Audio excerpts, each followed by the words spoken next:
Halo teman-teman, kembali lagi di channel komunitas Kalimetro. Pada sesi ini, saya akan kembali mereview buku, yakni kumpulan cerpen Senyum Karyamin, karya Ahmad Tohari.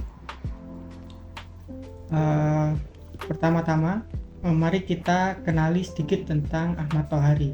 Beliau adalah penulis Indonesia yang terkenal dengan karya-karyanya yang sangat kaya nilai-nilai budaya dan sosial.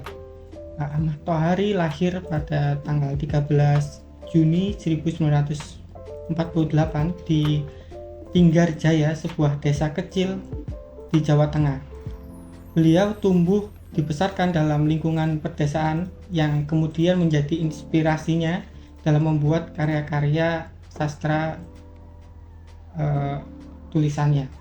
Buku kumpulan cerpen Senyum Karyamin ini merupakan kumpulan cerita pendek yang mampu memukau para pembacanya dengan penggambaran desa yang begitu kuat. Tergambar dari cover buku ini yang ada ilustrasi desa di dalamnya. Nah, pertama-tama mari kita bahas tentang antologi ini. Senyum Karyamin membawa kita ke dalam dunia perdesaan yang sederhana namun penuh dengan perjuangan dan emosi. Setiap cerita dalam antologi buku ini memiliki sudut pandang yang berbeda, tetapi semuanya terikat dengan tema-tema universal seperti cinta, kehilangan, dan harapan. Lalu dibawakan dengan gaya yang lugas, jernih, dan sederhana, namun tidak lepas dari metafora dan ironi yang begitu kuat. Lalu kekuatan lainnya adalah penggambaran latar alam perdesaan yang lengkap dengan potret dunia flora dan fauna.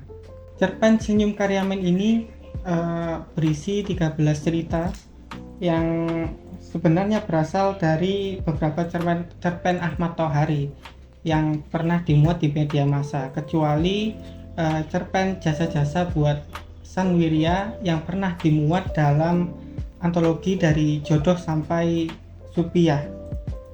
Lalu Jambatan tahun 1976 yang berasal dari harian Kompas, ada Si Minem Beranak Bayi, lalu Surabanglus, Tinggal Matanya Berkedip-kedip, Rumah yang Terang, Kentus, dan Senyum Karyamin. Lalu dari minggu ini Semarang, Blokeng, Syukuran Suta Bawor, Orang-orang Seberangkali, dan Pengemis dan Sholawat Badar. Sisanya berasal dari majalah Panji Masyarakat seperti Jakarta dan majalah Amanah yaitu Wangon Jatilawang. Yang cerpen-cerpen itu sendiri sengaja dirunutkan atau diurutkan berdasarkan kronologis, kecuali cerpen Senyum Karyamin itu sendiri yang dijadikan judul dari antologi cerpen ini. Dari ke-13 cerpen yang ada di dalam ini, yang ada dalam kumpulan cerpen ini, saya sangat suka dengan cerpen Senyum Karyamin itu sendiri. Senyum Karyamin berkisah tentang Karyamin yang merupakan seorang kuli batu yang terus tersenyum meskipun menghadapi kenyataan bahwa dirinya sedang kelaparan dan juga tidak punya uang karena ia adalah seorang yang miskin.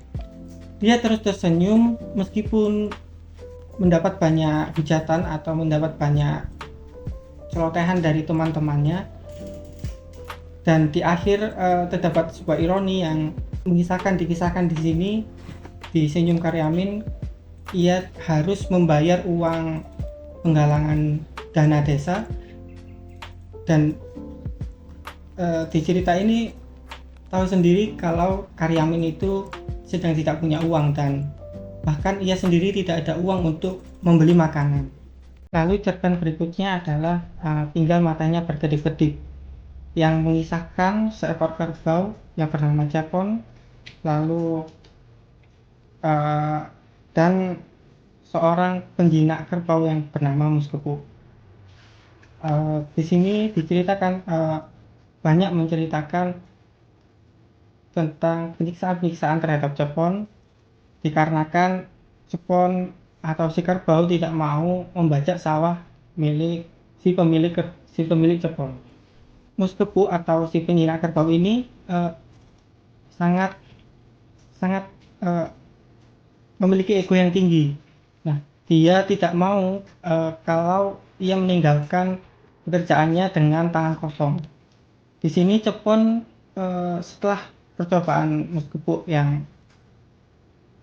menjinakkan Cepon ini gagal, namun Muskepu tidak sekali dua kali mencoba, ia terus mencoba sampai si Cepon tergeletak lemas karena siksaan-siksaan si Muskepu.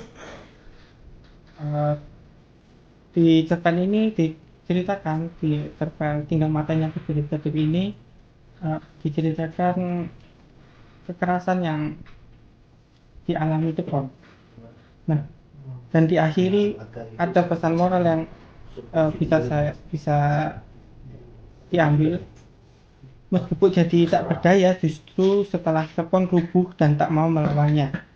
Dia meskipun telah kehilangan motivasi, seorang pawang baru mempunyai makna bila berdiri di belakang seekor kerbau yang tetap tegar dan mau bekerja sama.